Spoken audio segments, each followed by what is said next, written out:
اللہ کو یاد کیے بغیر، اسلام پہ چلے بغیر، شریعت پہ چلے بغیر سکون ملنا ممکن نہیں. سمجھتے ہو کہ نہیں سمجھتے؟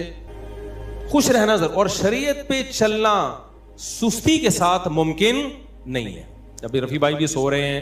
شریعت پہ چلنا سستی کے ساتھ ممکن، دیکھو سو جاؤ نا یہ سستی نہیں ہے، جاگا ہوا ڈھیلا ہو یہ سست ہے. سونا تو نیچرل ہے، وہ تو اپنے اختیار میں تھوڑی، بھی میں نے بتایا نا کہ اپنے اختیار میں نہیں ہے. یہ ہم لوگ جاگے ہوئے سست ہوتے ہیں، جاگے ہوئے سست ہوتے ہیں. سونا تو اپنے اختیار میں تھوڑی ہے، بیٹھے بیٹھے لوگ سو جاتے ہیں. ہمارے یعنی کلاس فیلو تھے مدرسے میں، وہ جب سجدے میں جاتے سو جاتے، ان کو کونی مار کے سجدے میں اٹھانا پڑتا تھا، بھائی اگلی رکعت کا شروع ہونے والی ہے.